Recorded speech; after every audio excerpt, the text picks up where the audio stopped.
What's up, everyone? Welcome to another episode of the Mayrand podcast. Today, my guest is Max Moffatt. Max is a pro skier from Canada. He's been on the slopestyle and big air national team for over 5 years now. He's one of the top competitors in the skiing world right now, and it was really cool to see him have his best year last year.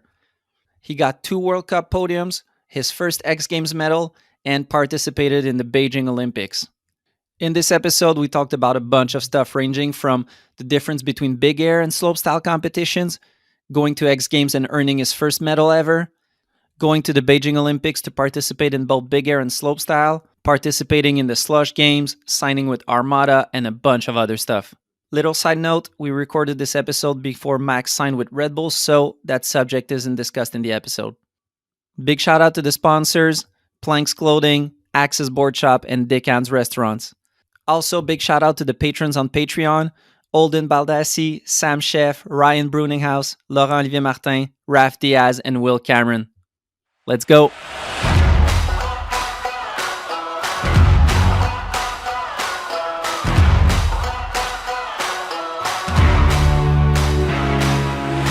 Max Moffatt, welcome to the podcast. Yeah, boy. Thanks for having me, dog. Appreciate it. Well, thanks for coming on. I'm stoked to have a upcoming legend in the place. Oh, big words, man. But Yeah, well, you've been killing it this season and in the past couple of years. Thanks a lot. It's I feel like everyone who was watching you for the past couple of years knew that you were gonna blow up at some point, and we were just all waiting. And then I feel like you got your big break last season. Yeah, last year was pretty insane. It kind of just everything seemed to fall into place, which I was also waiting on. Yeah. For doing the episode, I looked back at like your fist profile and the points like that, and it's crazy sometimes with a younger generation like yours where there's so much competition. Mhm. Like I just did an episode with Megan Oldham. Yeah. And I was looking back at her first season, like 5 years ago in the World Cup, she won the Crystal Globe. Yeah, dude. And then there's like a way up from then. Yeah. And I feel like there might be something like that for you where people have known about you. You've had some good results on the World Cup. But like that X Games medal took a while. Like when I say your big break, what I have in mind is the X Games medal. Yeah. Yeah. Yeah. No, for sure. Yeah, I was maybe just fell asleep for a bit or something. Nah, yeah, just I don't know. Last year just sort of worked out. I had like a really good start to the season in Europe, like just really fun training. Didn't really feel like training. It was just like I had a big Euro trip with my homies, like a few months. We did like Saasve, Intertux, and Stelvio, and it was all like we just got really good weather and really good setups, and I felt like it sort of just set me up for success in the season. I just learned. I think I learned like 20 new tricks that I've been wanting to do for years, and then all of a sudden I was just, I don't know, trying them and landing them, and it was sort of just everything was clicking. And then I used all those tricks in contests that I'd never really done before. That's dope. So yeah, it all sort of clicked, and that was like a good start. There's many things that you say in there that are interesting. Like there's the Team Canada side where it seems like you and the other teammates are really a bunch of like really tight-knit friends. For sure. Yeah. Then the Olympic year where it seems like a lot of people don't necessarily have their best year on an Olympic year because there might be pressure and fatigue and, some stress, a lot of things going on. Yeah. But then you seem like you had your best year ever at that point. Yeah. How did you you manage that, or how was that year for you that might be stressful for others? For sure. Honestly, I think I was talking about this the other day too. Like I got pretty lucky early on in the season with some good results, like that I wasn't really expecting. I didn't really have a whole lot of expectation. And honestly, like throughout the last few years, I was going through some some anxiety about what I wanted to do. And I don't know, I feel like I should be open about this. And I was putting a lot of pressure on myself. And I went into last season sort of with like a bit of a newer outlook. I was like, I'm just going to try and take it contest by contest and like really enjoy the process of it. And if I go to the Olympics or not, like at least I can just say that I had fun doing it, because at the end of the day, like skiing is for me the best thing ever. And Yeah. I love it to death. So I was trying to just like enjoy it as much as possible throughout the process to get there. And at the end of the day, like hold my head up high, regardless of the outcome. So I went into the season and just like had a really good start in Europe. Like I just said, the first few training camps, I just learned a lot and I felt really good on my skis. I don't know. I had a good summer of being active and trying to like eat healthy and, be just kind of a good mental space. Good mental space. And I felt really good mentally going into the season. And then in Stubai, or actually before Stubai, like the first World Cup, which was Kerr, the big air. I don't really consider myself a really good big air skier, but I ended up doing pretty well there. I came fifth. And that was just like, it seemed like some hard work had paid off then, the first World Cup, like there was definitely some stress and it was a scaffolding big air. It was pretty sketchy. And I just happened to have a good event, like did well, top 5. It was so fun too, like with all my homies. And I sort of just rode that. Like that was a really good start for, like a result to kind of put myself in a good position. And then from there, I went straight to Stubai, which is the slopestyle World Cup. And I podiumed. It was like a really big podium for me. Like I came second and felt like I just had this unbelievable week of skiing. And those were the first 2 of the year. And that really like, it didn't solidify my spot, at all, but well, it surely helps. It surely helped. And like, it almost took a lot of pressure off the next upcoming, 5 or 6 contests leading up to the Olympics. Cause it felt like, damn, I have 2 good results. And I had one from last year that will count, another 5th place. So I was sort of, and it's like how it works is it's your sum of 3 contests. Like, so I was sitting at 2 5ths and a second, so a 12, like 12 points, and you want lower the better. I just kind of rode that, and every contest after that, I obviously felt pressure, but it was so nice to already have some results. Yeah, you're not coming in. There's some U.S. guys.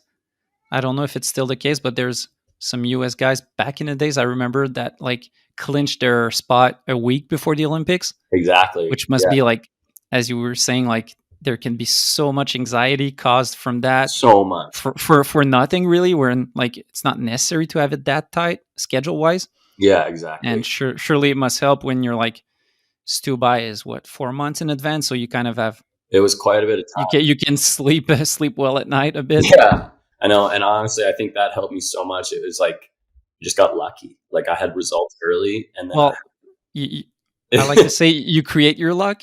Like yeah. Like so, some hard work for sure went into it, but it was just a bit of a stress-free sort of ride into it. And plus, you weren't part of the last one that you could have been part of. Like you were at a level where you could have been part of Pyeongchang, but you didn't make the team, right? Yeah, I was like, I would have been the alternate. Like I was one spot out. And the team back then was Thiel, Evan, Belmar, and ABM. Yeah. And like ABM podiumed. Yeah, ABM podiumed, and there was like a dream team. Those guys are. Yeah, it's so hard to make a place in there. Like exactly. Like and if you're skiing on a Canadian team, US team, Norwegian team, Swiss team, like the top guys on those teams, like it's pretty. Were you looking for a Jamaican uncle at that point? Yeah. Looking like for some like old ancestors to hit me up to ride for a different country quick. No, no, I was Canadian blood. I can't escape it. Yeah. How was it? Maybe we can touch on that just for a bit. The 2018 experience. Um, Yeah, yeah, because you got on the World Cup circuit in 2017, so you were still kind of a new guy to the game at for that sure. point. Yeah, But I guess with your ambitions, like I'm sure you wanted to be there. And um, yeah. yeah, how was that process? Like, were you bummed? No, not at all. Honestly, I was sort of just like I felt like a young kid just in my place, and still felt like I had a lot to prove before I had any of those opportunities. You know what I mean? Like I remember watching it late at night, and watching Teal and Evan and all those boys kill it.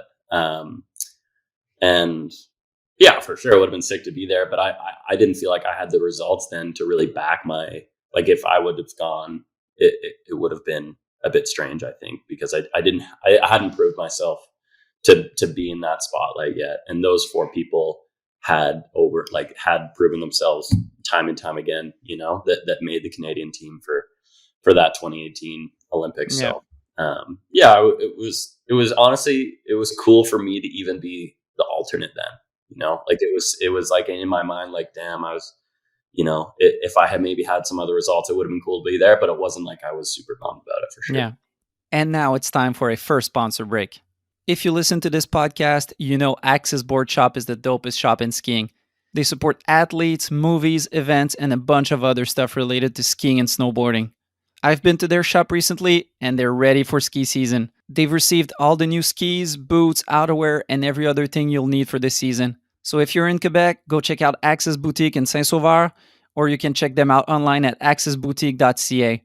Support companies that support skiing. Support Axis Board Shop.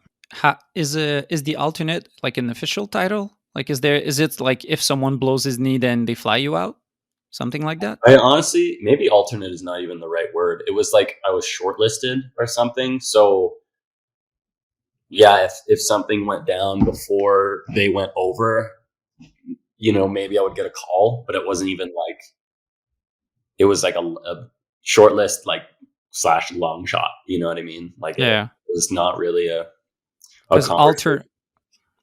alternate is, I think, actually a term for X Games, let's say, Yeah, a where lot of time you you're can go. yeah.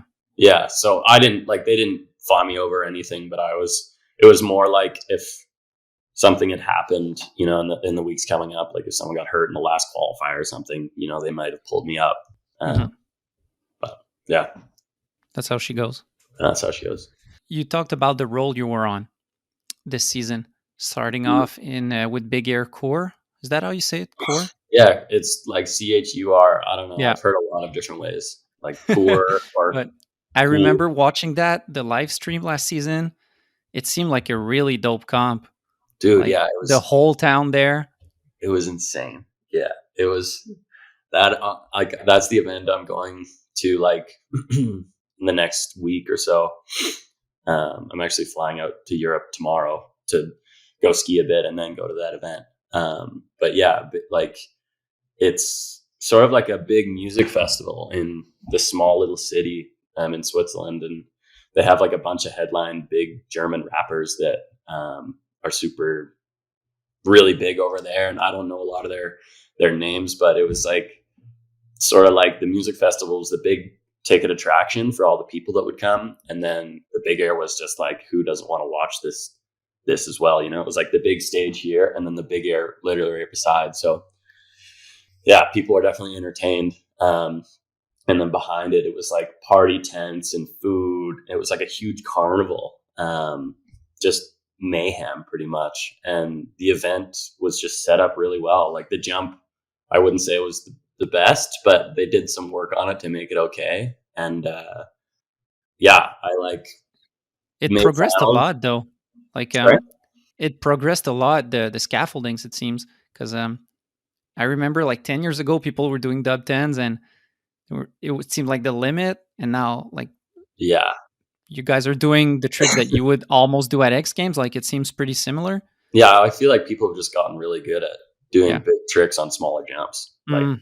it's crazy. I mean, and The jump is not necessarily that much bigger. no, oh, like comparative to X Games, it's small. No, I mean like compared to other scaffoldings, maybe 10 years ago. Yeah, I would say near the same, maybe just a bit like more pop or like a Hmm. little better built or something like Okay. that.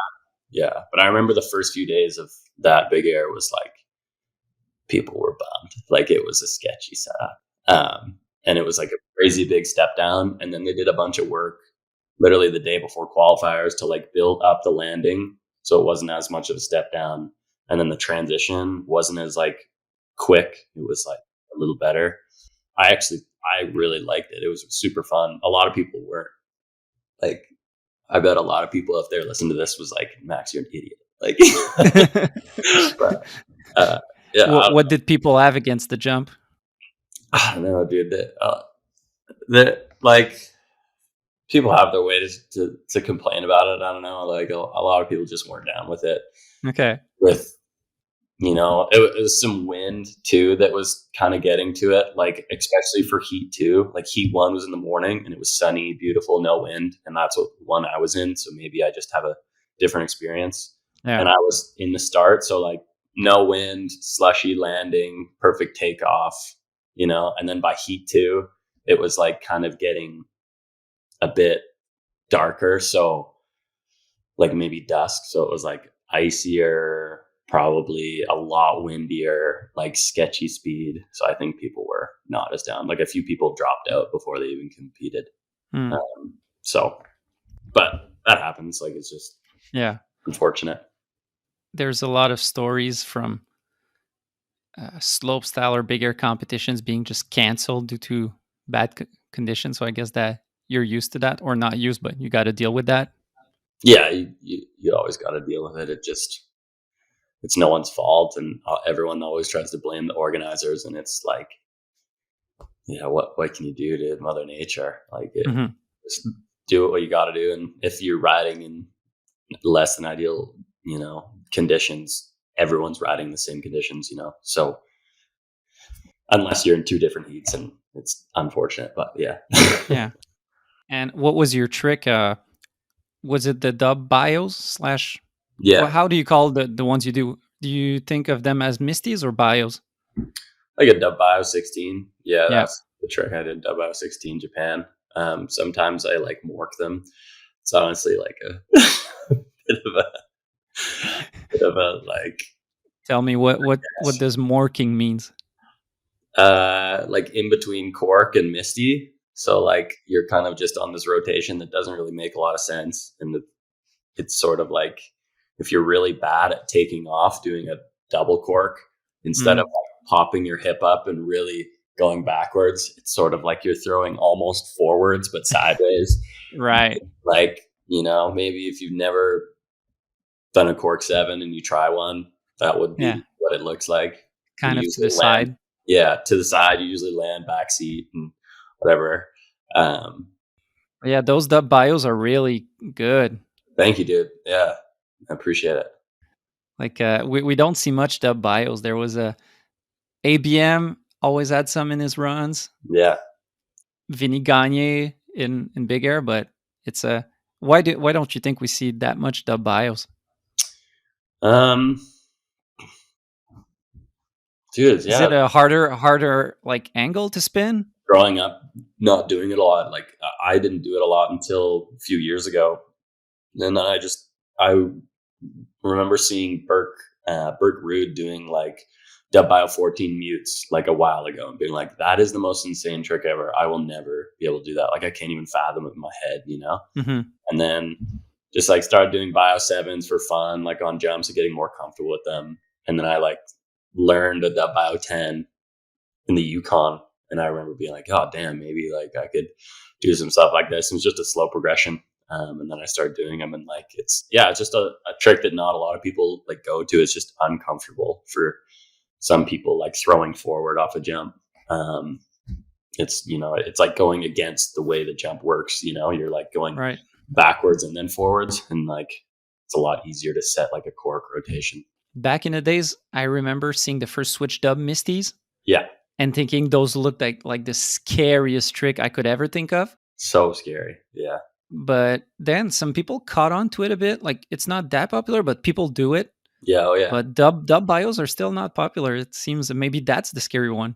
Yeah, they're getting more popular, but like Burke, I feel like really made it into his own, like doing dub bio 18s. Like I remember in the Olympic test event in China, like 2 years before this Olympics in like 2019, we went to China to do that event, and Burke was doing dub bio 14s both ways, and it was like the most mind blowing thing to me. I was just like, dude, Yeah, you're both like ways. both ways is psycho. Like his talent level is just ridiculous. And then he did a dub bio 18, just like dumped one, never been done. Like no one's ever tried it for sure. It was like, and I was right there, I watched in person, and I remember being like, that is Yeah, like and like super tweaked mute. He has like some super of the quick best move, mutes. held the whole time, like so sick, landed so good, and just came down at the bottom. And I was at the bottom, and I was with Christian Newmandahl, and I was just looking at him like,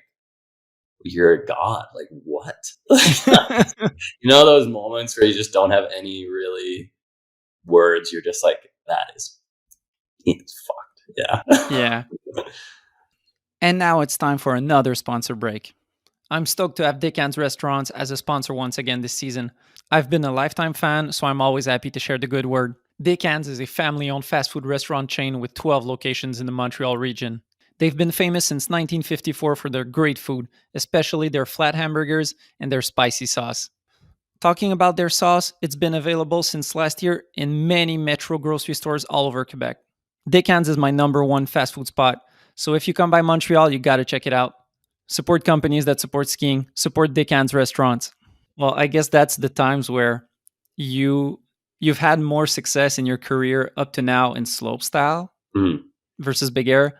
That might be times where you're like, yeah, I'm gonna stick to slopestyle. For sure. Yeah. But I also like, yeah, I've always been more like slopestyle suited my skiing, the way I like look at things. Mhm. Is, you know, the creativity aspect is like, you can show your skiing so much more, I think, than big air. But I also think like in the past few years, I've tried to like make a point of trying to like get better at big air, just because it's such a more difficult thing in my head. Like for me especially, like I'm just not, like I have tricks, but not big air tricks necessarily, and it was like a goal of mine. Yeah, It might also help your slopestyle game for if sure. like it works on your jump, and then that necessarily the tricks you do there can apply also to your slope runs.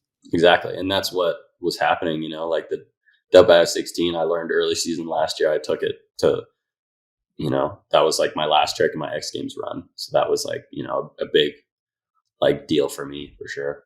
And I think that's definitely something that made your success, I think, or that might have got you that result is that you're one of the best rail skiers in the world. Like I think no, but you know what I mean. Like at your level, everyone is super good, but like we see the clips you post on Instagram, and as you said, Burke is godlike.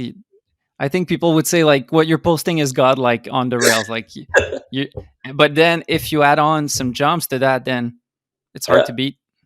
for sure. Yeah, and still, you know, trying to have the new fresh flavor that, you know, that slopes down needs, like the just that little bit of, you know, uniqueness is what I think. Yeah, You're one of the most fun guys I see doing rails. Like you have that ultra tech skills that the new generation have, but plus with that flavor, yeah, it's that run and at X Games this year we can jump into that. That's one of my favorite runs I think I've ever seen. That was like it's hard to say perfection because every slope course is different, so then it varies. But yeah, that run was so dope. yeah. Thank Like you. you had the Misty Nine to start off that was like super hungry, like Yeah, or yeah, like yeah. aggressive but super steezy. Then a couple tech rail tricks like switch to back three swap or switch to back four, something like that. But you know, tech tricks on the rails and then on the jumps, switch right dub 12, Mhm. nose. Yeah. like the big poke nose, which nose grab is a trick, is a grab we rarely see. Yeah. Then left dub 14, super Mhm. steezy, and then right dub bio 16, right? Yeah. Yeah. Dude, Yeah. Hail Mary, dude. was that a Hail Mary? No, I guess not. I don't know. I've done it a few times in practice, but I'd never really linked the full rail line, like like the hardest one I wanted to do with the jumps like that well. Hmm. So it was definitely, that's why you can see me at the bottom. I'm like freaking out. Like I've never freaked out like that at a bottom of slope, like at the bottom of a slope course. Like that. It was just, that was the craziest feeling ever, dude. Cause I wanted to do that rail line super bad, but sort of, there would always be one thing that wasn't like perfect about it or something. And then my jump line would be like not as good or something. And then it was last run. And I don't know what I was sitting in. I had some good runs up till then. There was like 4 runs that you got in that X Games.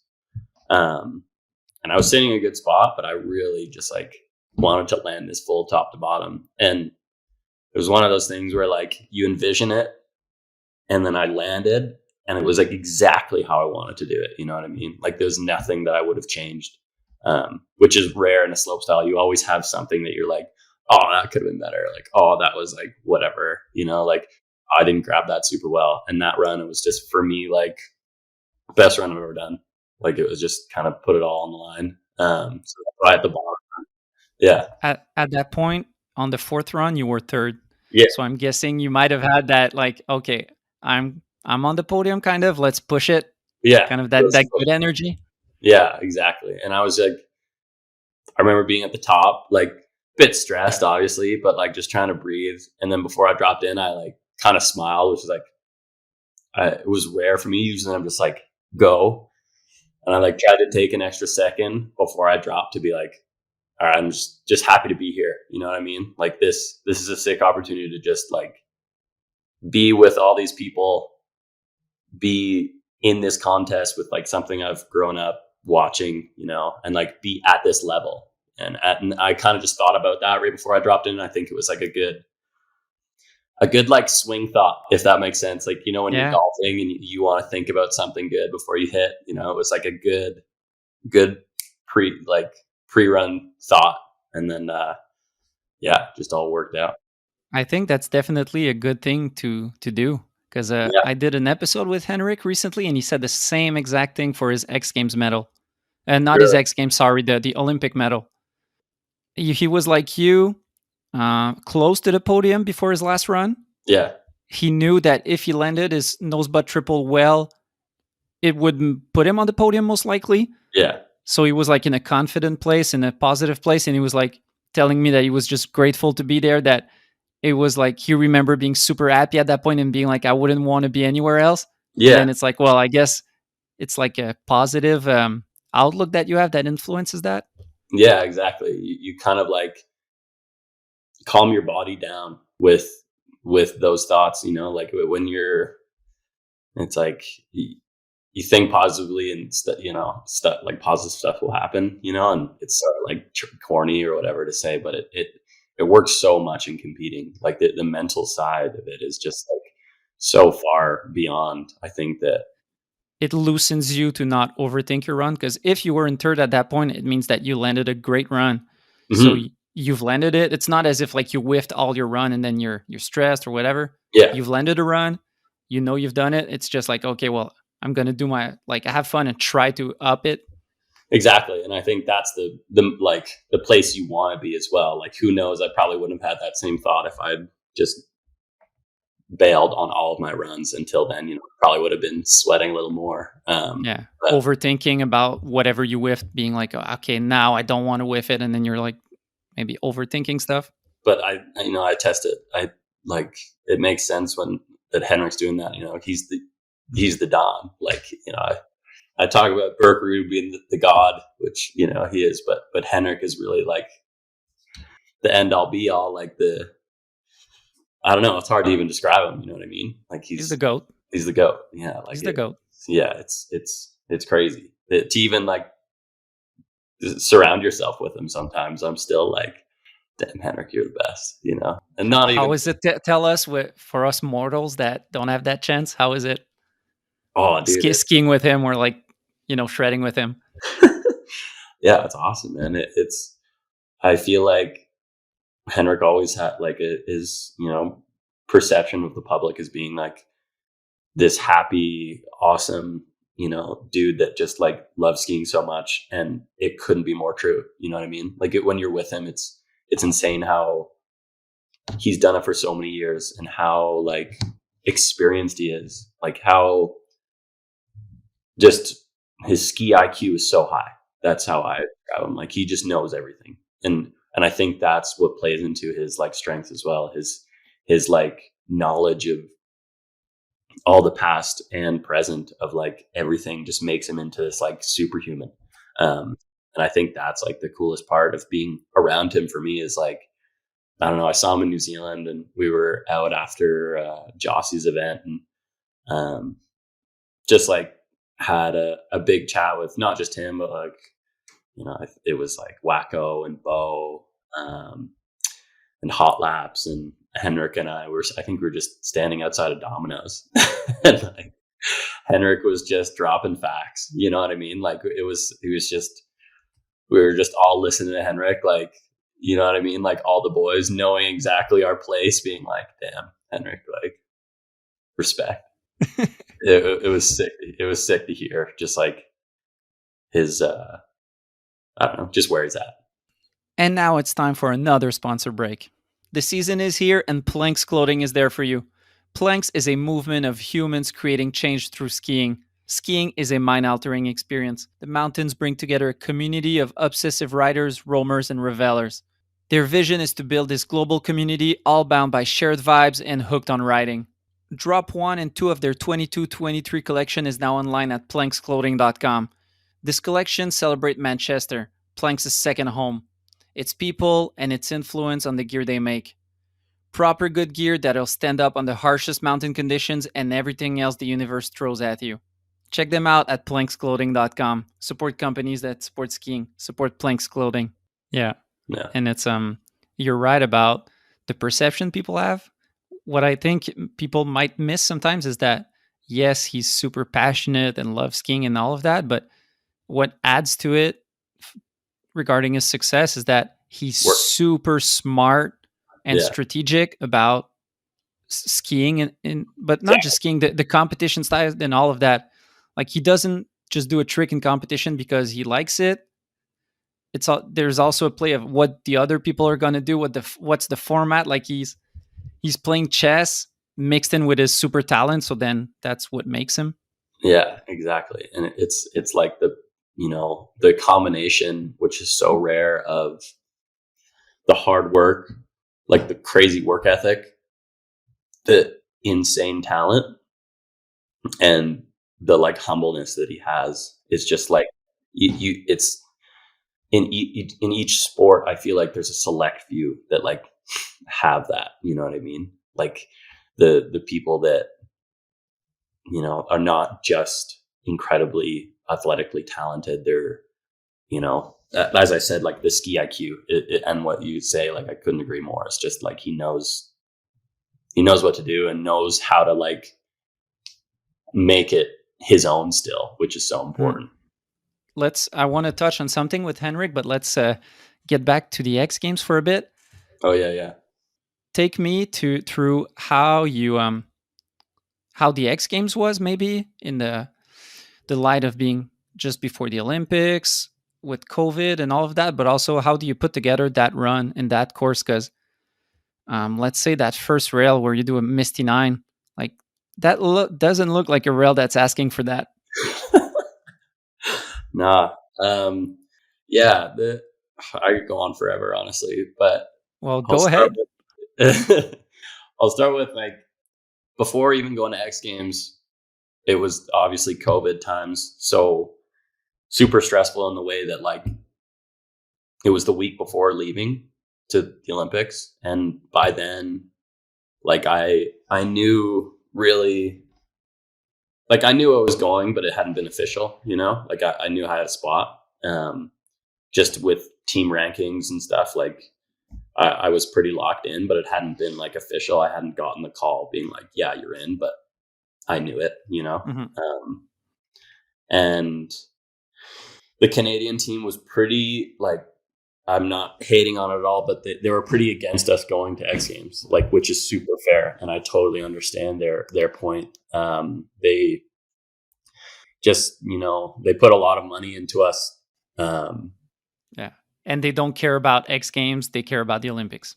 yeah, which is totally fair. It's what their funding comes from, and Yeah. like it's what their whole program is based around. And I wouldn't say they don't care about X Games. I think it's like a huge thing for them as well, and it also creates funding opportunities. But we Well, there's a clear number one priority, let's say. exactly, and it's all good. Like it makes sense. And the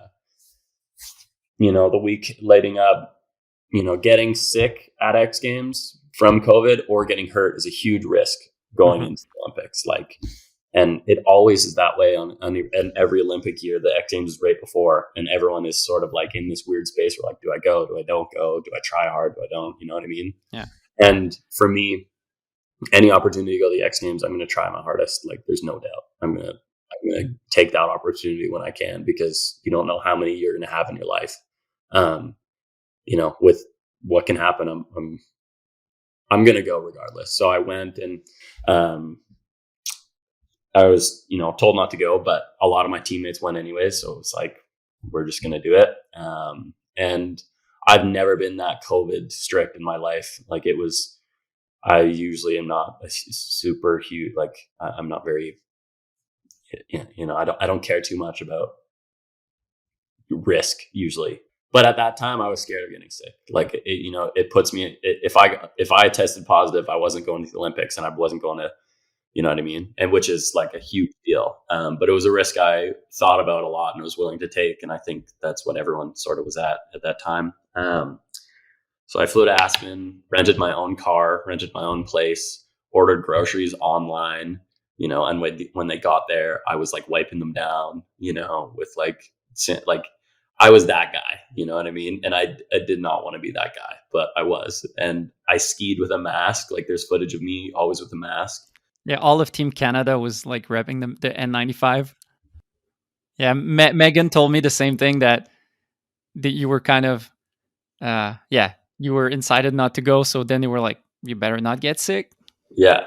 And that was, yeah, just a crazy time. Like being X Games is like the most social event, and it's the pinnacle of our sport. It's like you want to go hang out with people and meet people and go, to these cool spots. But at that time, it was like, it was so weird. I was literally going home, skiing in a mask, like dapping everyone up with my elbow, and going home and being alone like that. It was a very weird time. But anyways, But that's what, for like a span of 5 days, let's say, something like that. yeah, 5 or 6 days, I think I was there, maybe 7. Um, so yeah, it was strange. It was very like solitary. I was, by myself a lot, but at least when you're skiing, you can like say hi to homies and still get into a session. Like you're outside. There's no like athlete tent you can go into. Um, but yeah, the whole week was perfect weather. The course was like probably my favorite slope course ever, so it all sort of rolled into place, and I was already feeling like I had some good results that year. What made it your favorite slope course? Oh, I love like 3 jumps. I don't know. Okay. I love 3 jumps, and I don't. It's not like I'm hating on like shark fins or any other creative stuff. I think that's like as well really really fun. But those 3 jumps, I was just super down with. Like they all just flowed super well, and the rail setup at the start, I was like having trouble, and then I started doing that like misty hand plant, and I was just doing like fives over it. Mm. And then like rainbows are always my favorite rails, especially in contest. And it was like this teardrop rainbow rail to down. Yeah, that's nice. It's rare that you see those. Yeah. And it was like a perfect, like I was doing like back 3 swap, back 4. And it was like, they're one of those rails is at Mount St. Louis when I was growing up. And it was Yeah, my favorite. dude, I'll have to post that on Instagram. You have a a trick on that rail that back three swap, back switch up Pretz too. Is that Yeah. it? Yeah.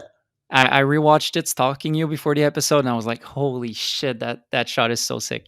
Thanks. Yeah. Yeah. It's like my favorite rail, that one. The teardrop at Mount St. Louis is sick.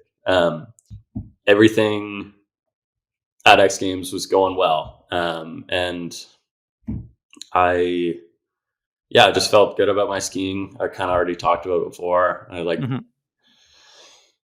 just seemed like, and I was also doing knuckle huck, which was really sick. So I would like do practice, and then there was like knuckle hook practice and big air practice, and I was an alternate for big air. So I was actually skiing quite a lot throughout the day, which was sick. Like I would get to ski slope practice, go home for a bit, have a nap, like, and then go back at night and ski big air practice. And at that time, it was like the same time as knuckle huck.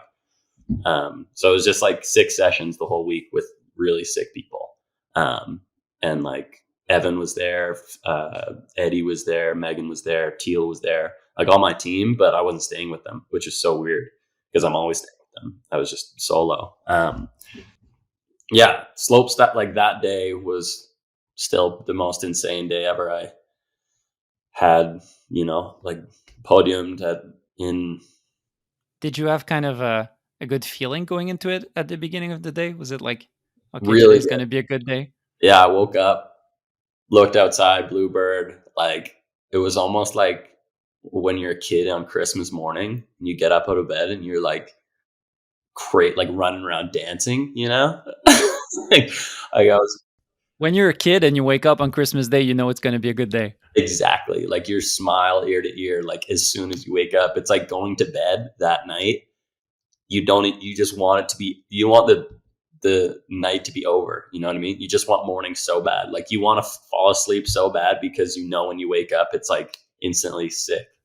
And that's literally how it was. Like it was insane. And I put on like my base layers and I was doing a warm up in my little apartment. Had like a little yoga mat and a roller, and I was like getting all geared up, listening to like some MF Doom or something, probably. And I called my parents just to say what up, and because obviously I want them to be there, but they weren't allowed, so it's like sick to talk to them. And then I had the most insane day skiing I think I've ever had. Like did that run that I was just super proud of, and podiuming was like something I didn't expect and something I wanted really bad, but I had a good feeling about it.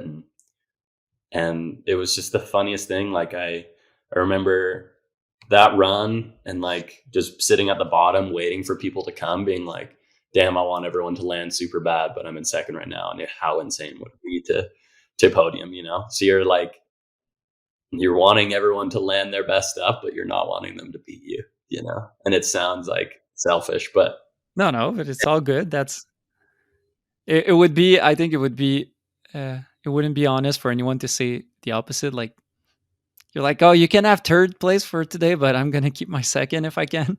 exactly. Yeah. And I remember landing that run and like falling to the ground, being like, I cannot believe that happened. Like landing the last trick. And as I was saying before, just the most stoked I've ever been after landing a run. It was like a feeling that doesn't happen often, you know what I mean? And that when it was like on that stage, putting it down that last run, like there's not much, that's like a dream scenario. So it was pretty cool. And and the landing on the dub 16 was like perfect. Yeah, it was just like top to bottom what I wanted. And then podium did the thing, and it was like any other day, you podium at X Games, you're going to celebrate with friends. You're going to go somewhere and like hang out with people, do something, just like be social and like enjoy it. And for me, it was like maybe 2:30 p.m. and I was like, damn, I can't really like go and see anyone or like hang out with anyone. So I just went home. I like obviously did the whole, interviews and the podium and whatever. And then I went back to my apartment and I had a bath. Like went back to the apartment, turned the lights off, had a bath, and was just like chilling, Fuck yeah. trying to like just Did you deep. have your medal with you in the bath? No, no, no, that thing was still in the like still in the like case for sure. Looking Um, at it. yeah, no, I like called my mom and dad, said what up, and then I had a bath, chilled out, tried to like get my adrenaline down, my heart rate down a bit, and then I think I had a nap, and then that night was knuckle huck. Um, so it was just like an insane day, and right after I had a nap, I remember I woke up to get ready to go ski knuckle huck, and that was when I got the call from my coach, obviously congratulating me as well, but being like, "Yo, you're officially on the Olympic team. Like, Let's go. just medaled the X Games, going to the Olympics. Like what, like how do you top that? That's a Um, good day. yeah, and then going to ski knuckle huck with all the homies. Like at that point, I couldn't get the smile off my face. I was so hyped, and yeah, going to ski knuckle huck and had like super fun night. Did some tricks I'd never thought I would do on a knuckle. Like super hyped on all the stuff I did. Wasn't expecting anything as well. Just like had a sick session, and that was almost like as fun as the slope style. Like watching everyone throw down the knuckle and like being a part of that was like so fresh. It's just so fun That was a sick and diverse lineup, I guess you could say. for There sure. was Quinn Wolferman, Jake Yeah, Majot, Alex Hall, Colby Stevenson, yeah, Matej, yeah, Will Berman, Keegan yeah, Kilbride, and yourself. yeah. The dogs. Yeah. Like it was so sick to be a part of. Yeah. And you had some really dope, like, I don't know how you could even call them because sometimes the combos are stuff that we never see. So you had like what, a 5 into like a switch core 7 or switch core 10. Yeah, I did like a 5 knuckle bound switch cord 10. That was like another Hail Mary. Like, just try it. We'll see. Yeah, because it's all tricks that you never try in real life, I guess. Like, For sure. Yeah, I did like yeah, I did like some like hockey stop misties on the knuckle, and mm, like I did like a cork 10 off, just like straight cork 10, like no butter or anything, which it was like mad scary, but I was like hyped on trying it and stuff. Um, but yeah, that was insane. And like to watch Quinn just like dominate that knuckle, like he was out there the whole week skiing so well as everyone was practicing, and like just learning all these things in front of us and then like perfecting them, and it was so sick mm. to watch. Yeah. How did you go about it for a comp like that? Because it's not your usual big air or slope comp. It might be more of a relaxed session, if I can say. Like, it's not. The first year they did it, it seemed more like a fun event, and that then they turned into more of an official comp. Yeah, Um, what's it's what's your mindset going into something like that, especially on a day, as you said, where you got your medal in slopestyle, you got your okay for the Olympics. yeah, it was the most stress-free contest I've ever been a part of. It was like hard to explain. Just anytime you're on the world, like in X Games, usually you're pretty like pretty nervous, and Yeah, I would be lying if I say I wasn't nervous, but it was like the best feeling of like in a contest I've yeah, been a part of for sure. It was so fun. Like every run, watching what everyone's doing, and like trying stuff that you would not normally try, and just like the energy of the crowd too was also insane. Because the big air, like when you're watching it from below, you don't see a lot of the trick. You sort of just see them landing. You know what I hmm mean? And in the knuckle, you're going so much deeper because you're starting so much. You know what I mean? So I feel like the knuckle huck for spectators is really sick to watch as well. might be even more fun than big air, or like Like a better view of the whole trick. big air is also insane. So like it's Because but I do remember seeing big air comps from the bottom, and mhm.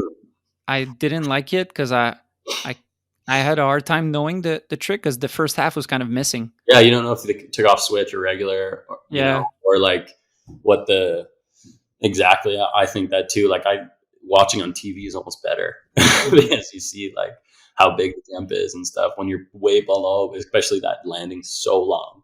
So you're kind of like just looking up, like whoa, you know. yeah. One thing you made me think of is the aspect of X Games and live TV and all of that. Hmm. How is it for you and maybe the athletes in general? That whole sense of like live TV and ESPN and all of that. Is that something you're conscious of when you're writing, or you just like forget about it once you're like on your skis? I feel like everyone's pretty used to media being around them, like being in World Cups and stuff. Like there's TV crews, camera people around. So it's not necessarily a lot different. It's just a bigger scale, like a lot more people, a lot more, like, There's more. There's definitely way more eyes on you than at a normal World Cup. Let's yeah, say. like it's on ESPN. Like it's a big ordeal, like it's live television. So it's definitely a bit stressful. Like you don't want to like embarrass yourself and slam, but I don't know. I feel like people are pretty good in our sport at like just blocking that out or not stressing about it too much. Or at least it's hard to say for other people, but for me, I don't find it's almost like a motivator. You know what I mean? Like it's like, oh, this is sick. Like Yeah. like this is big time, which is nice. So as you said, 1 week after the X Games was the Olympics. First Olympics, Beijing. With we mentioned it quickly, but you're really good friends with all the Canadian team. Yeah, It seems like back in the days, people in skiing were really close and tight knit, um, relating to their movie crew almost. yeah, Like you had the level one crew with Hornbeck and Phil and Henrik, and you had the Step boys. yeah, It seems like we almost find that in national teams nowadays. Almost like if I look at the Canadian national team, I'd see you guys putting a movie together as a crew because you really are like good friends that are a tight crew. for sure. Yeah, no, like I was saying, you're just traveling with your best friends, so it's like pretty. Like I don't know how it is with all the national teams, but for our crew, it's like it's just my best friends. So it's hard to like describe how like fun it is. Like it just never really gets old because you're always with you're traveling the world with your best friends, doing the same thing, stuff that you're passionate about. So it's like it's hard to complain about, and we still do complain about stuff, but we definitely shouldn't. Um, but yeah, it's just always good times. You're always laughing, doing stupid stuff, like I'll tell this story quick and then we'll get back to the Olympics, but it's just in my mind right now. Go ahead. We want stories. Yeah. Uh, we it was after the Olympics going to teens in this, like we land in Geneva and we're driving up to teen and I got put on being the driver. And was like, we're just landed off like a 12-hour flight from Montreal or Toronto or something. So we're all super jet lagged, like can hardly speak, just like zombies. And I'm in the driver's seat and there's 5 boys, like 3 in the back, 1 in the front, me and driver. And we're driving like from Geneva into France. And I like whatever, pretty tired. And I take this exit because we're all hungry. We're going to go to McDonald's. And I am like, I realized halfway through, like it was like a roundabout. And then I took the first exit and I was like, damn, I took the wrong exit. I needed to take the next one in the roundabout. And I thought it was 2-way traffic. So I just popped a Yui, but it was both ways going this way. Like, Damn. so as I was going back into this one way or this roundabout, I like looked and it was a sign saying like do not enter. I was like, damn, like this is so sketchy. I have all of my friends and they're all like, damn, we're in a one way. Like, this is not good. And as soon as I try and get back into the roundabout, a cop pulls up coming out of the on like coming the right way of into the and I'm coming into his nose, and he just pulls me over nose to nose. Like we just stop on the highway like this, and I'm just like, I'm fucked. And all the boys are just cracking up like, you're such an idiot. And so that's like kind of the stuff that, happens. And then I had to follow them back to the police station. Really? Yeah, they like made me drive behind them back to the police station. I did another UE, like went onto the highway. We get there and I like get out of the car, and the guy has like cuffs ready to cuff me to like go into the police station. And I'm like, so I'm pretty bummed at this point, like you're going to have to pay this ticket following this police guy. And I'm like, dude, I just followed you for 20 minutes to the police station. You think I'm going to run away? Yeah. I'm not going to run, dude. You don't have to cuff me. And he's like, yeah, true. All good. And I just like walk behind him. He didn't like the like, hey, I'm a tourist, I made a mistake. Like he really wasn't into that. Oh no, I played that card, but it was not going well. Damn. Yeah. But yeah, back to the Olympics. I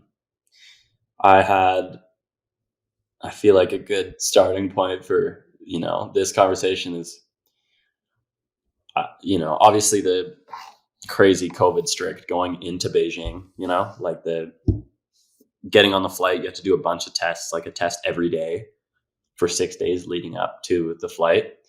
So I'd go get tested at, a local spot, just like normal stuff. And then getting on the flight, it was a rapid test at the airport to be able to get on. So we're finally like on the flight.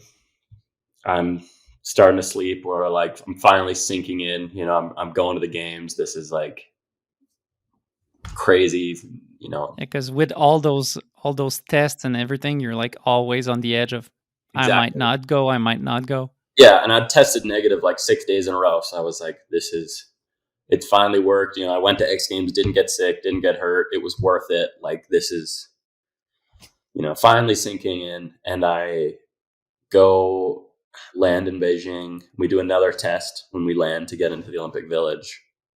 Like it was like a tooth, nose, and a throat. Like it was like the worst one I'd ever done. And we're like get to our apartment, and all of us were staying together. And this is like 6 hours later, maybe, because it was the biggest process to get from the plane through the Beijing airport to the Olympic Village. It was like mayhem. But we did a test there at the super shitty one, and I get to the apartment, and we're all opening, like my team's all opening the Lululemon stuff that, like our Team Canada gear. And our team manager walks in and is like, yo, Max, you've tested positive at the airport. You got to come with me right now. And I like, it was like, that was really when it sunk in, like I got there, I was opening all our stuff. We're like in Beijing, this is happening. And as soon as that sunk in, TM walks in. Yeah, you're positive. You got to come with me to the quarantine spot. So I like. And he wasn't trolling. No. Oh, that was for real. I haven't really told this story, but yeah, I tested positive, and I was already in my room, and they didn't really want to move me. So basically I just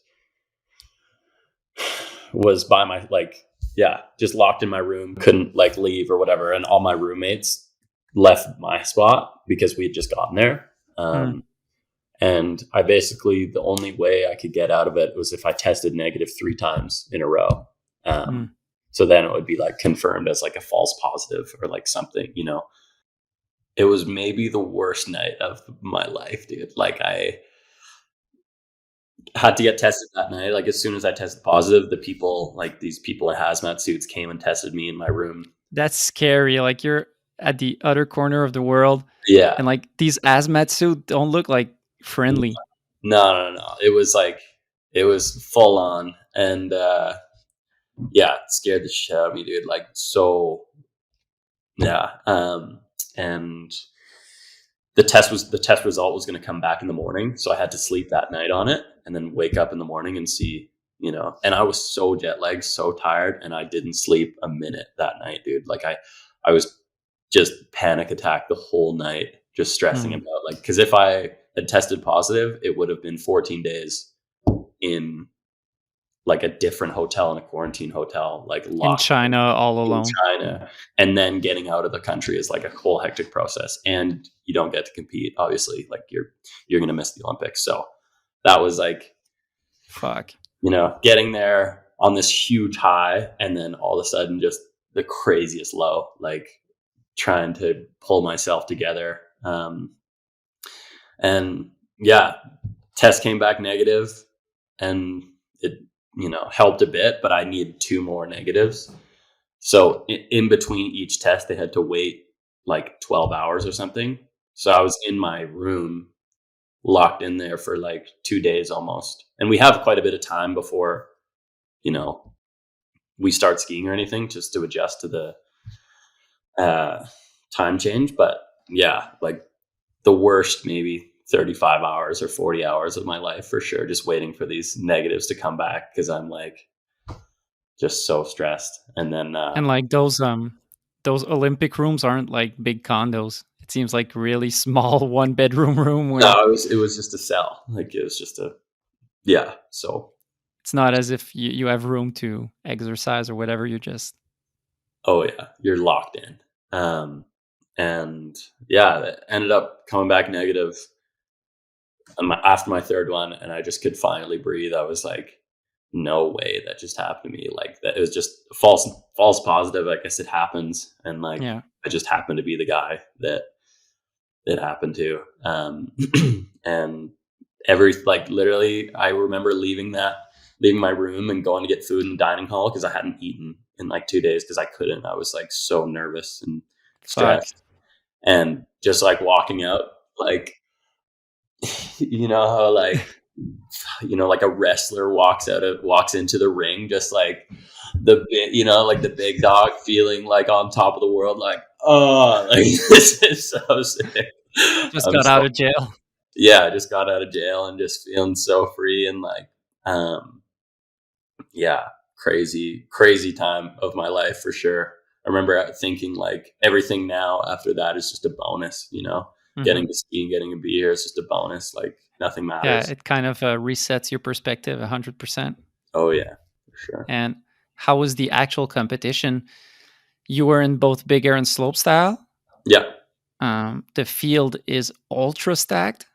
crazy stacked. Yeah, You're with Team Canada, where Teal, Evan, Edward are all podium contenders in their own rights in different disciplines, let's say, or maybe both. Like they're all great in both disciplines.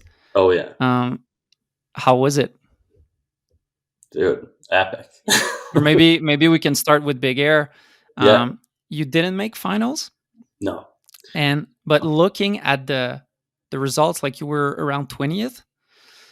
Looking at the results, like all the guys in front of you are like top dogs, yeah, and you're like, it must be so hard these days, big air wise. yeah. I think the big air was super fun. It was. We got some pretty good weather for it. It was like pretty warm, slushy. The jump is amazing. Like I love that big air that they make.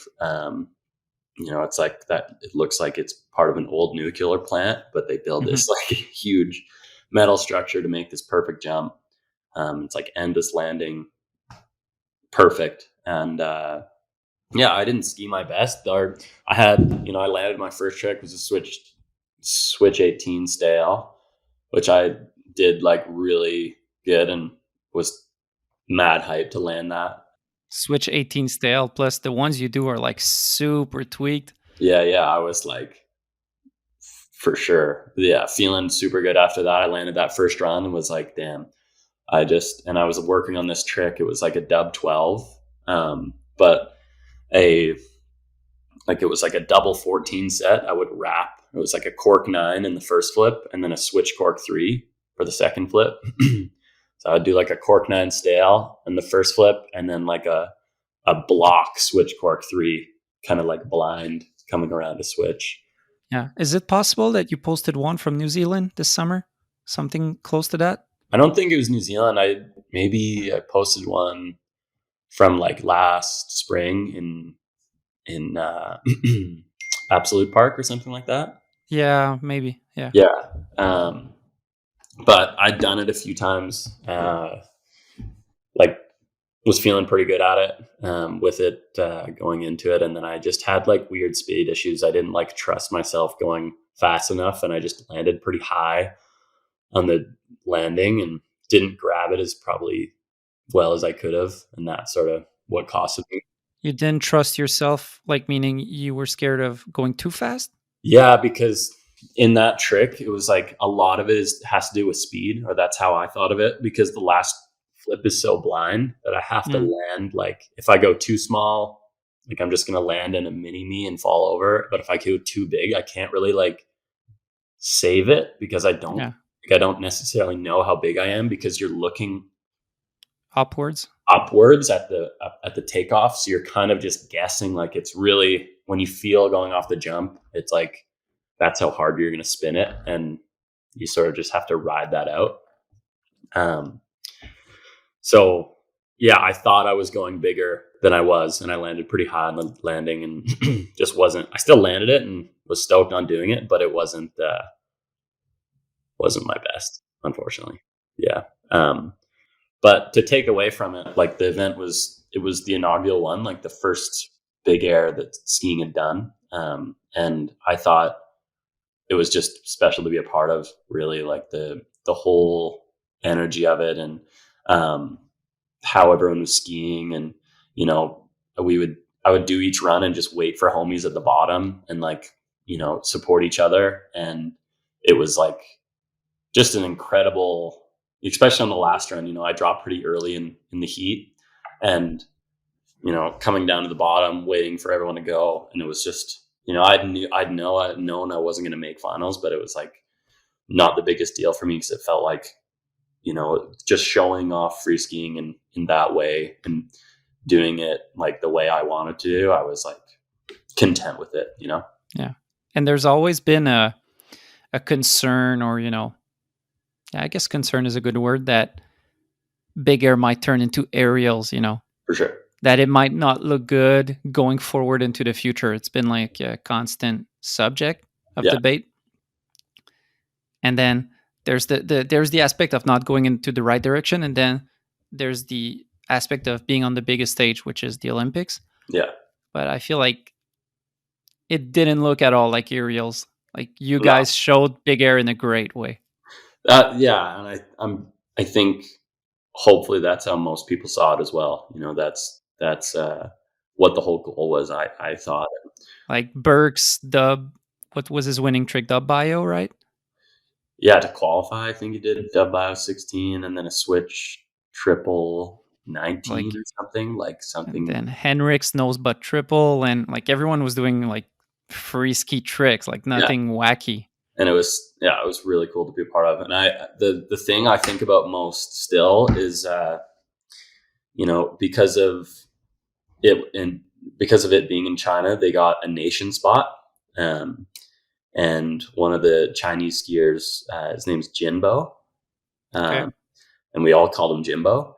And it was like he was this awesome dude, and he, you know, he spoke English but not super well, but he was this super friendly guy, and um, you know, really good skier. But it's so hard to be at the level that everyone's at, especially in big air. So it was, you know, he was trying super hard and you know, landing big tricks, but you know, not at the level that everyone else was. And but we were all the boys were just like so like hyping him up the whole week, and I think he must have had one of the best days of his life in that big air qualifier, because we were all at the bottom, and I remember he did a switch 18 and he'd never tried it before. It was like his first one, and we all like freaked out. It was like Henrik, Finn, A-Hall, Kobe, you know, all the boys there just like hyping him up. And I thought that was really cool to see as well, you know, like having,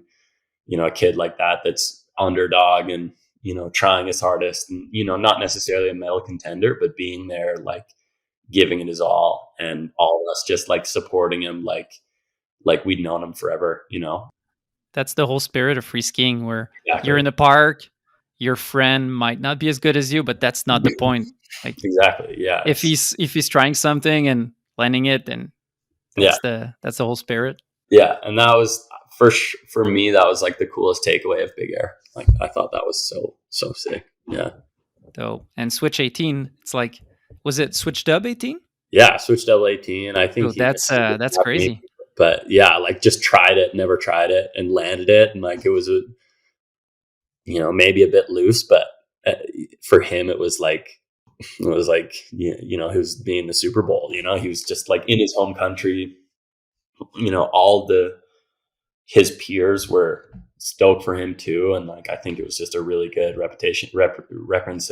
Like you wouldn't see that in any other sport. If someone isn't doing as well and is from a nation that normally doesn't do as well, and all the other nations are like as hyped for him to land this one thing, like Yeah.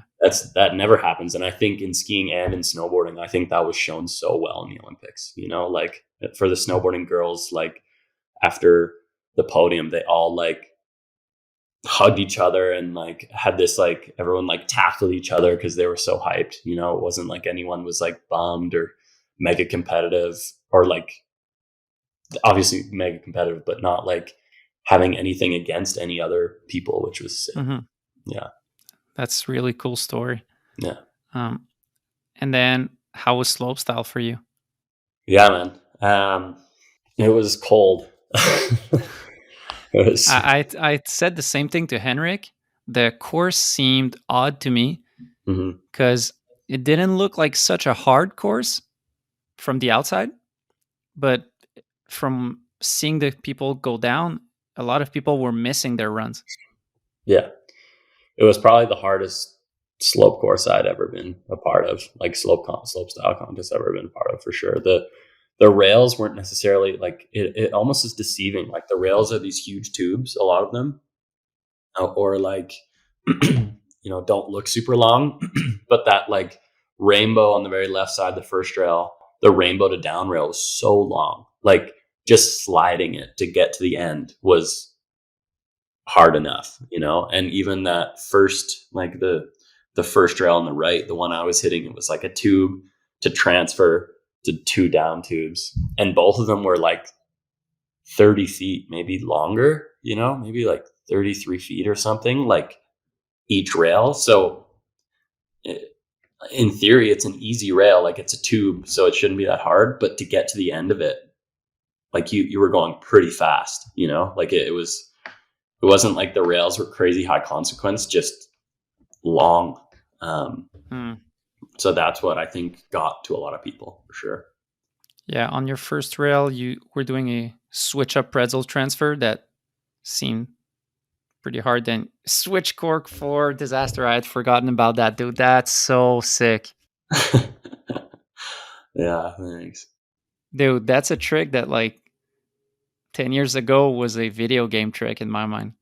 Yeah. Like you don't do a switch cork for on. You just don't do well, maybe we've seen some in like a big box disaster kind of thing where you're going Yeah. straight into it, but on a rail going from the side, that's so sick. Thanks, man. Yeah, it was a perfect rail for it. And also trying it in a slope run. You're not just like doing it at a park shoot and whatever. You're doing it in a slope run. Dude, Yeah, that's sick. I know. Yeah, I was really hyped on my rail run. Like the most weak part was the first trick, but it was like such a weird thing because the hardest trick in my run for me to land consistently was the front up front two, which is like Hmm. such a basic trick, like a front up front two on a rail. It seems so easy, but that rail, for some reason, I just was having trouble getting to the end. I would fall off right or left sometimes and just like don't know what I did wrong, just because it was so long. Like it just hard to get Hmm. to the end. But was that also happening during practice? For sure. Yeah, it was like a risk, but it seemed like that was the best trick in my mind at the time to do the most consistent and to set up for the next two tricks. Right, right. Because it's not just what rail you like the most. It's also, well, if I want to go into the switch cork 4 on, then I need to line switch. I need to be at that rail. Yeah, exactly. It's just a whole game that you got to figure out the whole week, and I was set on that at that time, and it's so funny because the switch cork four, it seems like definitely the hardest trick, but it was kind of the most consistent. Like I wasn't sliding a huge long piece of rail. I was maybe doing only like this much, maybe Mhm. a few feet or 4 feet. But what seems hard to me as someone who sucks is is just the angle. Yeah, Not if you come off a bit, if you land a bit on your tail, like yes, you're not sliding it for long, but coming yeah, in a bit on your nose or a bit on your tail, you're falling. exactly. Yeah. But for me, like I'd done so many switch fours and it became to the point where like I was being super patient with my tails so I could get like a little bit of off axis in there and it was starting to get more consistent. Like I was working into it more and more. And then the switch cord four, it was scary to like commit to the like dumping my feet above my head. But then once I started doing it more, I was landing on the rail consistently. It was just like if I'd land on my tails and noses, I would maybe get a weird bounce. But I was doing it pretty consistent. And then the next rail, I was doing like a back swap front cord four on the cannon. And that was like probably the easiest one of my run, which seems like it isn't. But for me, it was just like a quick back swap and then the same rotation, like a switch port five, which I'm super comfortable with. Yeah, and then after that up rail, you had a left up 14 Yeah. going into a there was a big like Kimbo session style roller, Yeah. almost kind of knuckle huckish. And it's funny that we had just talked about it because the trick you do is like a 540 bounce to a switch cork sev, which is pretty much similar to what you did in knuckle huck. Yeah. It was, Were you stoked on, like, I know you would have had anyways time to practice at the Olympics, but it's kind of cool that you did the knuckle huck because it kind of prepared you for that type of feature. yeah, I wasn't doing that the whole week. I was hitting the jump part, like the transfer jump, but Okay. it was strange. That jump was the hardest for speed. It either felt like you went really small and just made it over the knuckle or went just to the bottom because it was a crazy step up and a steep landing. So the trajectory, it felt like if you went a bit small, you're a bit lower. So you're catching it right on the top of the knuckle. But if you went just a bit faster, it felt like instead of landing at the top, you were only a few more feet higher, but you were just going to the very bottom. Does that make sense? So like your Yep. speed had to be super dialed in to land in sweet spot. Um, and I did see A Hall doing some butter stuff on that as well. And I definitely didn't want to like bite his steed, like take something off his, because that's he was doing like a switch butter 7. So like bounce switch 5. It was super creative and like was doing it super well. So I was trying to do something different for sure, than him because I didn't want to like, because he did in qualifiers and I didn't. So I was trying to like be respectful in that part, but I wanted to make it my own. Um, that trick like that I was doing in knuckle huck just seemed perfect for that feature. And I actually learned it the morning of finals practice. Like I hadn't done it all week. And then I took a few tries to figure out the speed. Like I had to go as fast as I could, like as fast as you would hit to the jump. Because it was like a knuckle and then almost like a second knuckle in the top. The gap, Yeah. and it was actually quite a big gap. It was almost like as big as the jump gap. It would So be dope if knuckle huck was something like that. yeah, dude, I think knuckle huck for sure. If they make something like a bit different, it would, A unique roller that's only yeah, there for that. it would make the tricks. Yeah, it would like boost the levels super high. Yeah. And then you end off your 540 to switch sev, you go in switch and switch dub 18 Yeah, stale. yeah, Perfect. I'm yeah, looking back at that run and I'm bummed for you right now because that's like a podium run. yeah, man. Yeah, it was a tough pill to swallow. Like it was as much as like the experience was so amazing. Definitely, it was hard. It was hard to accept at the end, that I I was so close. I Yeah. felt like, and it was just that first rail. Like I landed my rail run the first run in finals, but then didn't on my jumps, and then the second two uh, runs I messed up my rails and landed my jumps. And the last run was like sort of the most complete run I had, but it was just a bit of a slip up on the first rail. I just fell off, a bit early, like swooped my noses and didn't get the front two around super clean. And that's what it takes to from the Yeah. podium or not. Like That was the difference that was the between difference you maker. being second, third, first, maybe. Well, let's say Yeah, podium. podium. Yeah, it. Hopefully, you never know, right? You Like, never know, but like that run was sick. yeah, and I was really hyped on it. Just it was tough to swallow that like the trick I fell on was a front two. You know what I mean? Like it was just Yeah. like, are you kidding me? Yeah. Stumping switch cork for disaster, but Yeah, and I'm falling on that. Like what? Like I can do that trick on any rail in my sleep. Like not to sound like I'm bragging, but that's like an easy one for me. But just that rail made it so tough. it's like in a hockey when there's if a team's losing, they pull out their goalie at the end of the game. Yeah, There's those highlight reels where the guy comes in with the empty net and misses it. exactly, exactly, man. That's how I felt for sure. Like like scoring on your own net almost. You know what I mean? Like you're just like so bummed. But yeah, like I remember finishing the contest and being pretty gutted. Like I they had like a FaceTime thing where you could FaceTime your family, and like they contact my family without me knowing. So at the bottom of my run, Mm. it's like this huge screen But then you're not in the mood to talk on TV. necessarily. Yeah, and it's like my whole family, so many people in a room watching me on TV, like Canada posters, like everyone's had their face painted red, and I'm just like trying so hard to get through it. Like you can see me in the interview. I'm like, hey, what's up, guys? Like, good to see you. Like just like Yeah. trying to, and I can usually snap out of it, but there I was like, oh, it means a lot. Thank you guys. I miss you so much, and they could tell too, and they were just like enjoying the moment. But um, Yeah. A couple hours later would have been good, but right on the moment, it's it was like, yeah, 2 minutes after my run, and then I get it. Like it's just media trying to like create a story and whatever, mhm. you Yeah. know. Um, but after that, I snapped out of it a bit, and I watched A Hall land his run, and I just like remember giving him the biggest hug and just screaming, being like, I'm so hyped for you.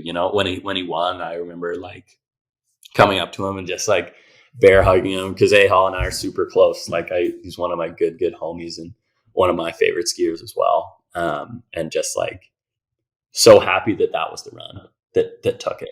Like to the creativity and like how he did a 16 and then a switch butter like 12 or 10 and then a double 9, like in his A Hall way, like Yeah. he took all the whatever spreadsheets that make a good slopestyle skier, big air skier, and just threw them out the window. Like I'm sure there's a bunch of teams that like in their higher up offices have like, you know, way ways to the top, like this like very linear, like do this trick, get money, and you just like learn your dub 10, learn your triple 14, exactly, then yeah. And that was so sick to me how he did it, and yeah, and it's so cool because it seems like A Hall is like the new generation version of Henrik, where like everyone's rooting for him. yeah, exactly. But if he wins, it's everyone's hyped, which Yeah, is so sick. And I think and deservingly. and is like more than so deservingly. And all the Olympic winners at that point were just such G's, like Joss, and then Oystein, and then A Hall. I couldn't pick three better people to like show slope style in that way. Just such bosses in their own right. Yeah, all at great moments in their time. Like Joss's run was perfect at that time. I remember it correctly, Yeah, goosebumps. Like and and it was like the best slope run ever, kind yeah, of at that time. And then Oystein, same thing, which with his both ways switched up 14s, and Yeah, so sick. So it was like the experience was like looking back on it, that it's like a happy, it's like a bittersweet thing, you know. Like it was so insane to be there, and really like I'm still proud of the way I skied because I felt like I showed my skiing off in a good way. Hmm. Like hyped on it, how it all went down for sure, but at the same time, like you always play that what if card in your head, like if I'd landed that run, you know, if I landed that front up run too, would I be here, right? You know, would I be like, would I have a medal around my neck? You know, like you never know. And maybe if I did, and they weren't vibing with it, that's all good, you know. But I remember I did drug testing after, because we all didn't have to, but I got They saw the switch cork for run. They were like, "Yo, yo. we need to drug test you." Yeah. Uh, yeah, exactly. And I like went into the drug testing, did our thing, and then I walked out and walked past the judges, and they were all like, Respect.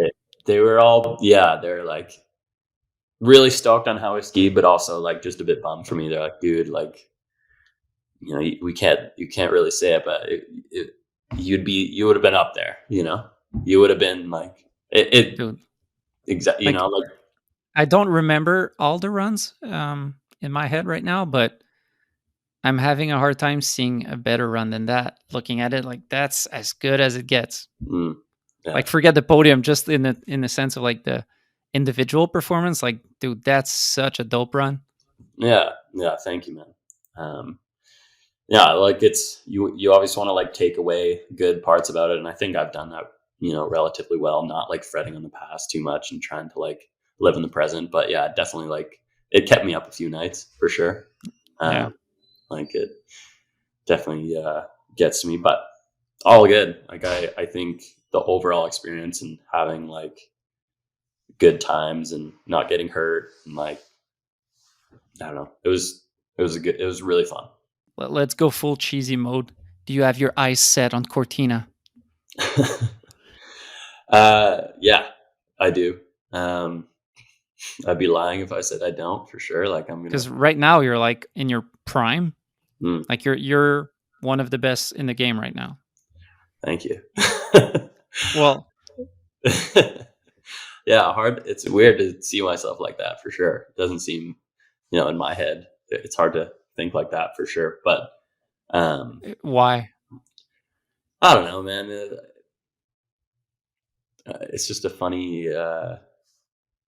a funny thought being like, Like updating to the fact that you're not a kid anymore and you're actually that guy now. exactly, you know, it's the classic story. Like you used to be starstruck when you see all these people, and now you're competing with them. You know, it's like the Yeah, yeah. same thing. You know, and it's like it's a weird transition when you're going into contests, like looking up to a lot of people and just hoping to do well. You know, to like showing up and feeling like you're one of the people that can win. You know, and Hmm. it's a crazy mindset to have, or like how I've felt in the past a little bit, like feeling like you can go and do well consistently, and feeling like you're one of the guys that has that talent to be able to do it. Yeah. Because you did get many podiums on the World Cup stage in the past like 4 years, let's say 5 years. Not But too many. I have no? two. Okay. I thought there was more. No, yeah, not a whole lot. Uh, Okay. But to get back to my beginning point, yeah, we all knew it was brewing yeah, yeah, yeah. Well, appreciate it. Yeah, it was a long time coming, but yeah, definitely stoked on how because it it's something that um, I don't know. There's that thing that we might forget with slopestyle is that linking up a full run is actually super hard. Like there's a difference between doing like this. Let's say someone can do the 7 separate tricks of a slope run went. Yeah, individually for an Instagram post, but like actually lacing them together in the same run is quite hard.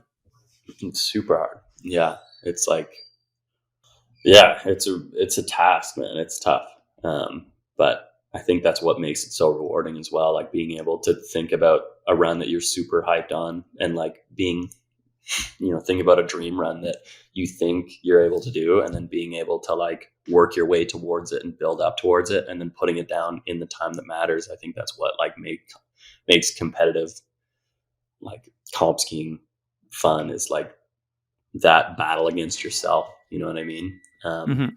Yeah. What do you think helped you maybe be more consistent, or be more clutch? Let's say recently, or have you seen a difference, or it's just like a timing maybe? I think it's just a mental state, honestly. Like I feel like I've, had talent in the past to be able to get myself in these situations and be able to do well, but having like the experience and the knowledge of like what to do, when to do it, and Hmm. not, it's like a whole chess game you're trying to play throughout the whole week, practicing too much or practicing too little, doing your tricks enough to like feel comfortable, and then what flows with each other, what blends all, to make like a perfect run. Yeah, in the episode I did with Belmar, he was telling me a lot about those thoughts that you can have, like practicing not enough, practicing too much, and I think he was telling me something about practice that he's like, well, maybe if I don't land my trick 1 run out of 10, I don't want to practice 9 runs, and then I'll be like, oh, that's the one where I won't land it, But like, Exactly. Yeah. there's so many, and he's right about that. But there's different ways to go about it, I guess. Like, do you want to keep your trick and only do it at your comp run? Do you want to do them like 20 times to be sure? Yeah. And everyone's different, right? Like everyone has different ways of going about it. Yeah.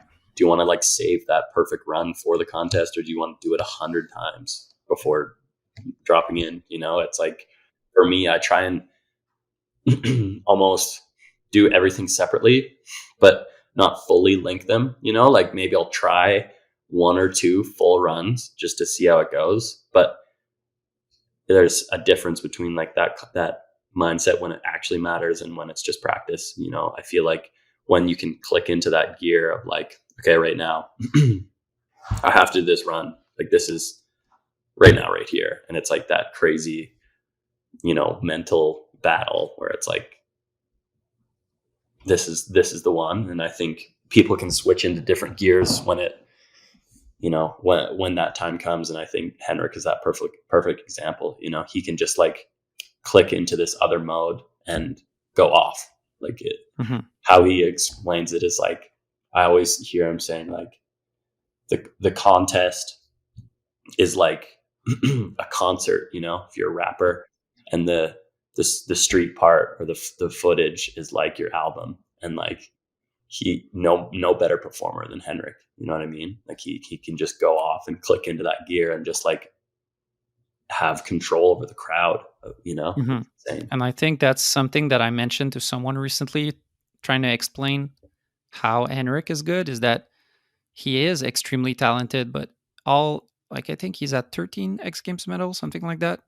Yeah, And a lot of people have a similar talent, let's say, quote unquote. Like, a lot of people have been very talented and only have 1 or 2 medals. yeah, And it's a big part is that he's super clutch at being good at the right time. Like, yeah, you can be super good, but if you're not good on that night at that moment, then yeah. too bad. And the people that have that is, like not a whole, like it's a select few. Like A Hall's got that clutch. Like, damn, I got 1 run left. I'm gonna shock the world right now.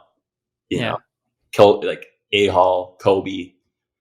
There's some people out there that like really can make it happen when they need to. It's And pretty have you cool. ever talked to him, like A Hall, about that clutch thing? Like, um, how he sees it, maybe, or how he handles it? Yeah, I mean, I don't know if we've talked about it. Like, A-Hall's so laid back. Like, it's hard to get into that conversation with him because he's just like so mellow, So It's it's, not necessarily something you talk about after yeah, the it's funny. comp. It's like, but you can see, if none of us were competitive, we wouldn't be in the contests. You know what I mean? Like, everyone has that competitive drive, no matter if they say it or not. Like, you want to win as bad as anyone wants to win, and the like mindset of like, oh, I don't care, like whatever. It's just, you know, that like goes out the window when you drop in.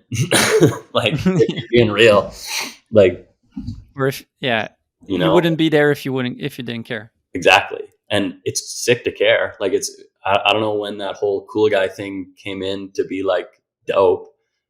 Like what, I care, and everyone does. You know, like you wouldn't be there if you weren't. And like the whole cool guy thing being like, oh, whatever, it's all good. Like, Yeah, I agree with you on that. yeah, So all in all, positive experience for the Olympics, even with the jail time in your room and maybe a bit yeah, of a bummer on the slope ramp.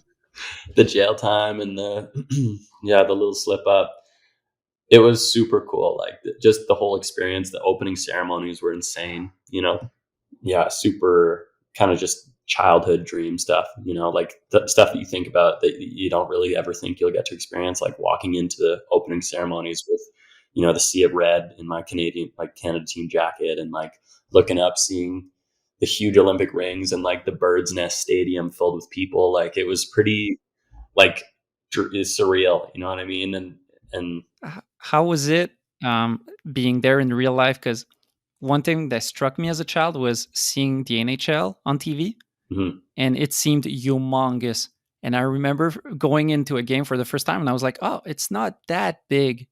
Like Like it's the it's stadium it's more. Yeah, it's more. It seemed bigger on TV. Let's say it for was still sure. huge, but there was something there. How was it being in that? The ceremony? Because on TV it looks like the Insane. yeah. Yeah, I mean the Bird's Nest has got to be one of the biggest stadiums that like holds sporting events. You know, they did Mm. the 2008 Olympics, the summer ones there, and that was where the track stuff was. And that building is pretty insane just to look at. Like it's like the craziest metal structure of like beams going every which way. Like I don't know how they built that thing. And being, you know, in it and getting to experience that, you're definitely like, whoa, this is pretty crazy. Moving on from the Olympics, one subject that I really want to talk to you about was the slush games. Yeah. Because you're someone that's been one of my favorite skiers for years watching, but I was trying to see like where did it come from? Because you haven't been in movies per se. Mm. Um, and I was like, I think it's the slush games that really uh, made people know about you through the years. Yeah, I think Slush has been, you know, it's funny. I haven't played like a whole bunch of Slush games, but I feel like the ones I have played in has been pretty fun, like pretty sweet games. Which is fortunate enough. Like the people I've played has just been like good vibes. And I remember talking to ABM about this and how we were like saying how, you know, Slush is so sick in a way that like if you ski well and, you know, you do tricks that are sick and whatever, the winner and loser is not as big as a factor as in a normal contest. You know what I mean? Like you ski well, you do all the things, like you play a sick game, and it just happens to like doesn't go your way at the end and you lose. It's Hmm. still like such a dope piece of skiing that like you're able to show. You know what I mean? So I felt like that. Yeah, there's still a positive outcome with the content and all of that. Exactly. You know, like you play a sick game, you lose. It's like, yeah, you obviously would have wanted to win, but it's not as like as gut wrenching as like when you don't do well or something in a slope style. It's like sick that it shows off the skiing in that way. And I thought that's why like slush is such a unique and cool concept. Is like, you know, put these skiers head to head and get them to do some sick stuff, and whatever happens happens. Yeah. And you say you didn't play that many games, but you were still in games in Whistler. You played the tournament in Ruka in Andorra. True. Honestly, yeah, I forgot of how many slush games I've done. It's been quite a bit. How were those tournaments? Because it's a shame that it stopped. I think the last one they were supposed to do got canceled at the beginning of COVID, Yeah, well, I'm hoping which they is a come back. bummer. Yeah, But it seemed like the sickest thing ever, and people were really enjoying it. Like these days, it's hard to get views on YouTube. It's a many reasons, but it's hard. Let's say. yeah, those games had 100,000 views. They were like, Yeah, man. They're sick. And like the whole like the whole, vibe with everyone there and skiing, especially the ones in Andorra, like, dude, unmatched. It's insane. It was like so fun being with all that crew. Like it was, yeah, really sick. Cause like the first one I did was, I was pretty young. I went to Andorra to do the slush cup and I think I lost like second round, but I still had a ton of fun. And then I did some games in Whistler with Mark Hendrickson. And then after that, I did another one in Andorra. I went back. And I think I lost first round against Finn. But we had like a sick game and it was really fun. And then pretty much right after, we did one in Ruka in Finland. And those were all like, yeah, really, really sick. Like I played against Kobe and Antti, Johan Berg. And they were all like really, really fun games. And I thought like we both showed some really sick skiing. And I don't know, I felt like in slush you can get really caught up in your own head with like being in a bad mental state, and it shows up on camera. You know what I mean? mm, Like, yeah. but I always had like a tough time watching. Is like if you can tell someone's really stressing and skiing badly, like it, it makes it so much harder to watch. You know? But I think there's a thing where you know how you're feeling, whereas if people don't know how you're feeling inside, they maybe don't notice it. For sure. Yeah. And I think I've been lucky with the games, like how they've gone with me. Like I've been in a relatively good mood. And I feel like when I'm in a good mood and I'm skiing, I'm like yelling a lot and like hyped and like doing some stupid stuff, you know? Just like the games of Henrik where he's like barking all the time. Yeah. Yeah, exactly. Cause it It's can, funny, but it's because he is in such a good mood. yeah, he's just hyped. Like he's doing what he loves. And like, you know what I mean? Like that, it doesn't get better. So I feel like I portrayed like myself in a good way, but not like thinking about it. I was just like a happy guy. And I think a lot of the comments were like, Max seems like a fun dude just to hang out with regardless of skiing. So I felt like that was like a good way to show your slush skiing and like, Yeah, I think it helps a lot, as you said, to showcase personality. Because sometimes what you guys maybe miss on a bit in the social media realm is showing us your personality. yeah, Maybe you don't want to be out there too much. You don't want to get to the cringe part. I think some guys are like maybe more private. There's many reasons, but sometimes what we only see is your nice trick, and we don't get to know you. But with the slush games, you kind of have to with all yeah. that's going on. The camera's in your face and you're going to have to talk. You're going to have to like Yeah, be social. So it's like, it's and pretty that's cool. Yeah, and the way they edited them, man, like Joss and Napes and like Lasser, they edit them in such a funny way, man. Like they spend hours just like getting little clips of you, like I don't know. They if a sludge game is good, it usually like makes you laugh. I always thought, Yeah, yeah, it's like hilarious, and then it's sick to watch the skiing as well. yeah. Yeah, Do you think it seems like it might be hard sometimes to keep getting better at things you're not as good at? With like let's say slope runs where you know you're going to do that dub bio 16, so you practice it and not necessarily other things. And it seems like slush is really a good way to switch away from that because yeah, like you're break. going against Vinny Gagne and he's going to force you to try something you've never done. And Exactly. And that's what's so sick about it. You get to see like people's weaknesses firsthand. Um, and that's why like the overall best skier always does well is because like they have everything. And I definitely have weaknesses like with unnat rail tricks, like switch left for me is like a lot tougher. So if people are doing like always everything, throughout the whole game, like I can keep up, but a lot of the like switch on that stuff I have an issue with, mm, especially like jumping. Like I can do it. I just is my like weaker side. So and like some people will take that to advantage, being like, oh, he's not as good as this, so I'm going to do more of this. And like, mhm. Yeah, and you can see that sometimes when it gets to the last letter and they're like, okay, I'm going to do a trick I know you're yeah, less yeah, good at. exactly. But for me, like I use my strengths to an advantage of like on rails being like kind of like strange tech tricks that like you wouldn't do a lot, you know, or like, Mhm. yeah, just weird stuff that like, I don't know. I always think is really fun, like using all your edges and doing everything all ways. But I don't know.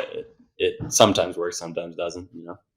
Is that something that you do sometimes with the Team Canada or other people when you're out there doing some slush games for fun? Try and practice stuff? Mm, not as much, I don't think. Nah, like maybe I have in the past. Maybe at Maximize, because it's kind of hard. You need like a place that it's really quick laps, and you need to like be able to get into sessions. Because a lot of the times, like if you're But Maximize can be odd because it's like one hit. yeah, exactly. Like Maximize would be sort of the place to do it because you know it's quicker, or like COP or something. But a lot of the time when we're on the road, like skiing and stuff, everyone's pretty working on their own stuff. You know what I mean? Like you're definitely feeding off everyone's energy and doing stuff, but you're definitely working on the stuff that you need to work on. Mm. Yeah. And you're someone who's really into and good at skateboarding? Like, skateboarding is that thing where it's so hard to get at just a good level that, you know, when you see someone like you, it's like respect. Um, do you see a lot of similarities? Because at the basis, the whole slush concept comes from skateboarding, right? Yeah. From the barracks. Like, Yeah. yeah, battle at the barracks. Um, yeah, skating has just always been a huge part of what I do.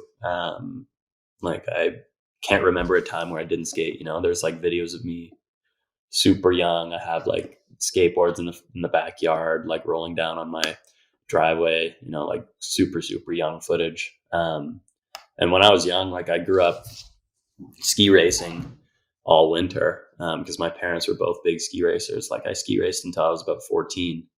So I had a bit of a later like transition into free skiing. But skating was like my more creative outlet at that time. I feel like, you know, I had an indoor skate park in the city I grew up in, or little town I grew up in Ontario, and I would go there every day after school, you know, and I could skate all winter, which was so sick. So being a young kid, I wanted to be a pro skater so bad. That was like, you know, like Bob Burnquist was my idol. And you know, like, so that was what I was working towards. Like that was my dream. And ski racing in the winter was super fun for me, but I knew it wasn't like something I wanted forever. I just felt like I was doing it at that time because I was pretty good at it. Like I had good results ski racing, and I had some fun doing it, like being in that attack mode and like, you know, going as fast as you can down a course and like, you know, the flow state was like super fun for me. But skating was definitely the number one priority in my life at that time. So I took it pretty, not serious, but like wanted, you know, I wanted to get better and wanted to be really good. Hmm. Yeah. I'm not a big skate connoisseur. Mm. 99% of my time skating was on Tony Hawk, but uh, that would be cool to see you at some point on a video project, like mixing skating mixing skiing and skateboarding. Yeah. Because I feel like you're the guy right now that needs to do a video project because your rail skill and your style and all you have to offer is so fitting. And plus, we still haven't seen it. So, is that an aspect of the sport that interests you? Because there's some guys that are focused on competitions and are totally fine with the fact that they enjoy that more. You know, they're not ashamed, but you know that's what they like more, and that's fine. Yeah. Is it something that you're interested in Oh, dude, producing some video projects? 100%, man. Yeah. Like that's where my priority, I feel like this season is going to shape itself into. Like that's what I really want to focus on this year. And obviously still compete with, you know, a goal of doing well and being able to travel with the Canadian team and like do my thing. Because, you know, that's a big part of my ski career and my ski identity is like competition skiing. But I think if there's a year to take time off and really put all my eggs in a basket and put into like hard work into a video project, would be this year. And I literally, like what you're saying is exactly the concept that I want to do. Like I want to have some street skating footage as well as skiing footage in like a project, because I feel like it's Hmm. not that different or it's not that, I mean, like it's hasn't really been done. Yeah. There's there's Vollers. I don't know if you're too young, but there was Vollers back in the day, and there was also Gibberish that had some skateboarding in their ski movies, and I always thought that that was cool to have the mix. For sure. Um, and there's also some clips of you during the pandemic doing some really steezy stuff on snowboard. Yeah. I was like, dude, you got to mix it all.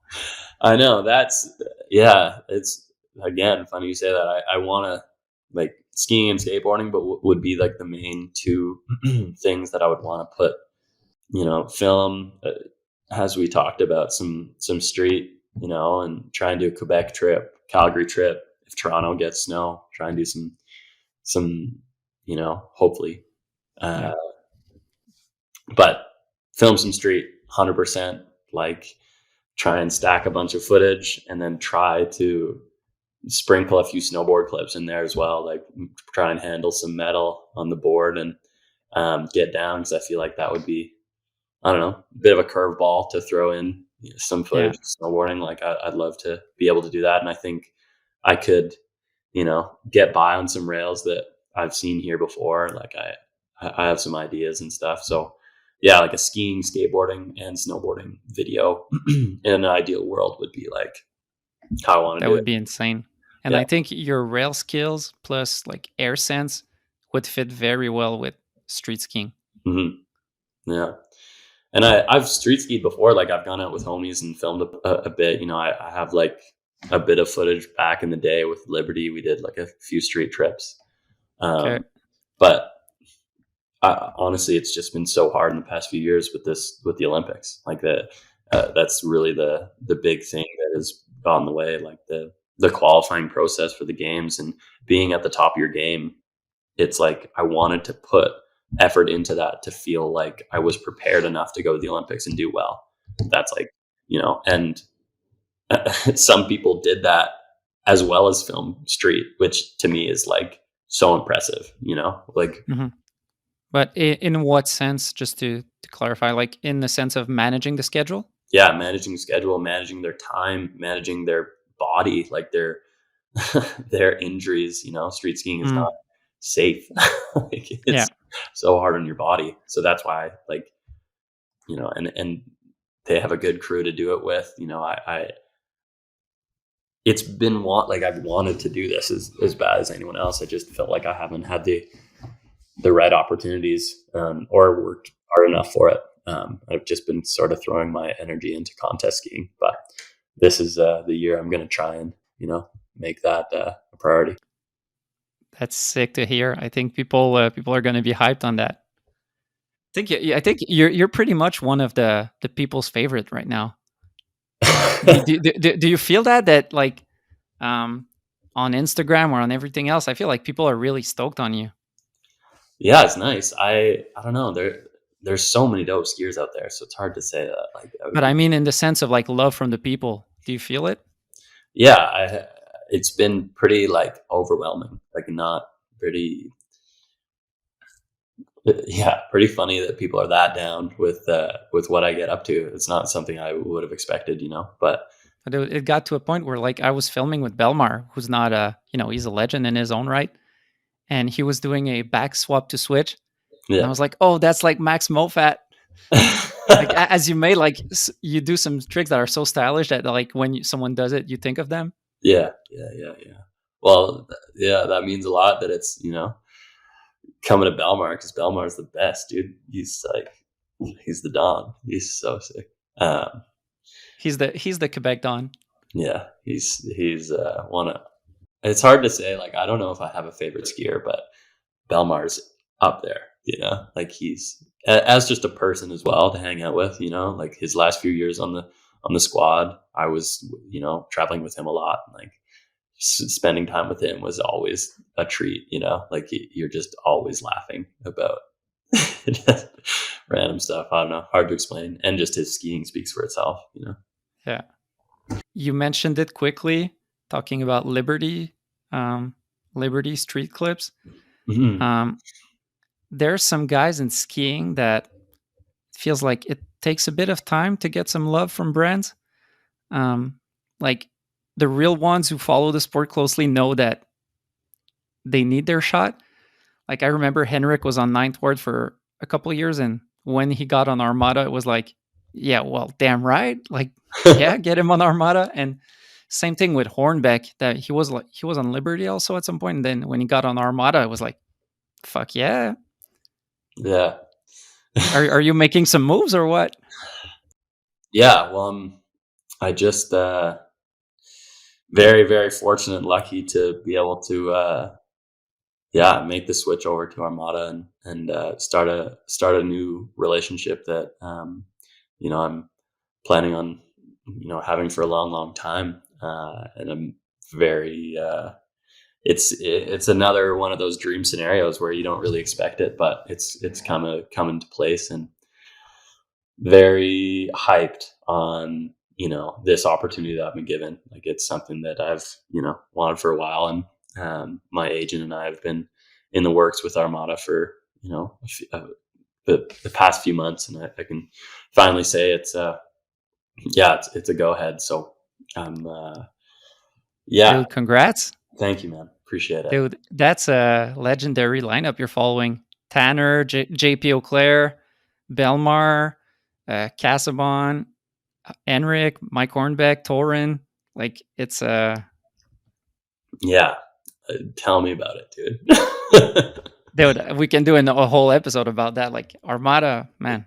Yeah, it's been I know I always see my like kind of seeing yourself as a kid and what brands you'd always want to ride for and like be a part of, and Armada's the first one for me in my head.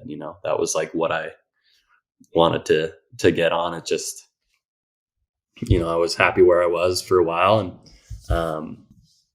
I only have good things to say about Liberty. Like the family I had there forever was amazing, and the support I got from them was unbelievable. But I just felt like it was a time for a change, and they were open to it, which was super fortunate. And hopefully a lot of cool things to come in the future out of it. I'm pretty excited to get some projects going, and just be a part of this team is an honor in itself. So pretty hyped. I did an episode with Keegan Kilbride last season. Oh, sick. And I thought it was funny because in his movie he was riding like all Armada models. Yeah. Like he didn't have one. Like he was riding the White Walkers in the park. No way. Which I thought was odd, but he said they were fun. So are we going to see some White Walkers in the slope run? I doubt it, man. I don't know if I can flip those things fast enough, man. Have you had a chance to try out different models? Like what's your go-to? Dude, honestly, I've only ridden one ski ever from Armada, and it was and it's the one I was on recently, the ARV 96 with like the bear on it that's skiing honey. It's like those graphics are really nice. Super sick, man. That's the sickest. And that's the only ski I've tried out so far. I've been on them for the spring and then the summer, and then into New Zealand, the trip I just got back from. So on those for now. And I really like them. Like they're a wider ski than I'm used to, but just an unbelievable flex pattern in the tip and tail, and like how they respond to what I want to do, and how they like handle and like not as great snow is just like unbelievable. So it's a definitely new world. How wide are they? They're 96 underfoot, and I think like I don't know what in the tip and tail. I'd have to look, but they're not symmetrical. But they're like. But and what width were those you were riding with before? I think they're 88 underfoot, but not much different underfoot to the shovel of the nose. Like they're quite a skinny park ski and quite stiff. which was great for jumping and landing big. So And how is it for you that have been riding that ski for years and years to switch to something? Is it are you someone that notices those details or oh yeah, yeah, of course. You're noticing a ton, but it was super fun to get used to because I didn't have to do it like I didn't have to compete on them right away. I had Whistler in the spring and had like a month and a half of just riding them just to get used to them, going out in the park and cruising, not like no stress skiing, which was super sick. And I got used to the more weight and a bit wider and stuff, and it was like something I really loved. But there's a little smaller version of that ski, the 86, that is a wider shovel, but same sort of concept. And that one I just got sent, so I'm going to be trying that one out in the next few weeks. So another new ski to try, but I got a good feeling about them.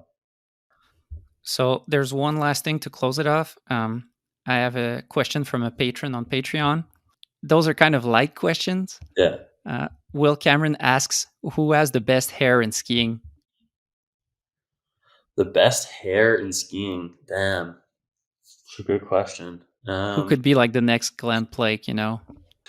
Yeah. Well, obviously we remember Henrik's dread phase. His that era of Henrik was like Yeah, I pretty guess that's pretty glorious. yeah, pretty glorious. But that's he right now he's got hair as short as mine. So like present day hair. Damn, that's a good question. I gotta think about that. I think Parker White with his Yeah, mullets is good. Parker White with his mullet's pretty sick. A Hall had some when he had long hair. It was pretty epic. Like it was pretty pretty funny. Um, my teammate Mark. This is like I don't know if it's as public, but my teammate Mark. One night we shaved his head into a bowl cut, and he kept it for a few weeks. And man, it was so funny. Like he would go skiing, it would be normal. You would be under a hat, and then he would take it off, and it would be this insane bowl cut. Like, just walking around the ski resort, like looking hilarious. And Kim Boberg has the bowl cut too. He's got a pretty sick bowl cut that he's rocked in the past, and I've seen some good footage of that. So I'd say he takes it. Yeah, that's a good one. Yeah. And then other question from Will also. Any slush drama that you want to share? Slush drama. Or not drama, but like fun stories, slush wise. Slush stories, yeah, dude. Where can I start? There's so many. The last slush cup in Andorra, I was rooming with Hunter Hess, and I have like such a bad immune system, and I always get sick. And like, I got pretty sick during the last few days of the event, and I was like having a tough time sleeping.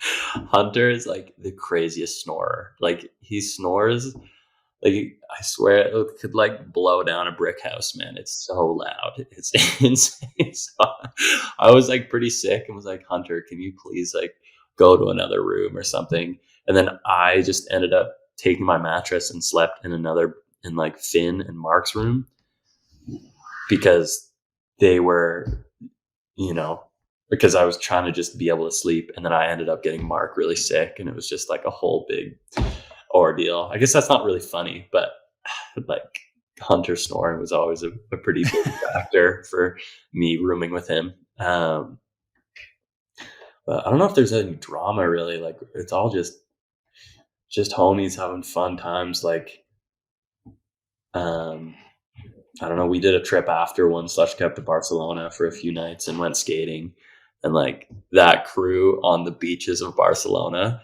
is pretty dangerous. Like they're weapons, man. And who was that crew? I remember it being like Lasser, Joss, Jake Carney, Napes, and like I stayed with like Jonah Williams and a bunch of people. It was like an older one, but it was sick. It was so fun. We went like skating around Barcelona and like saw some old skate spots like Makba and like the legendary ones in Barcy, and that was pretty sick. Although that's pretty sick for you as a skater. Like Barcelona is one of the top spots in the world So as a skater. yeah, so insane. Well, thanks a lot for coming on, Max. Yeah, dude. Congrats on everything, and I hope the season goes well for you. Yeah, I appreciate it, man. Thanks so much for having me on. I hope I wasn't ranting too much or dragging Dude, on stories. that's what we're here for. Yeah, exactly. Yeah, man. Thanks a lot. So this is it for episode 35 with Max Moffatt. It was really good chatting with him. He gave a lot of amazing insights, so I thank him for that.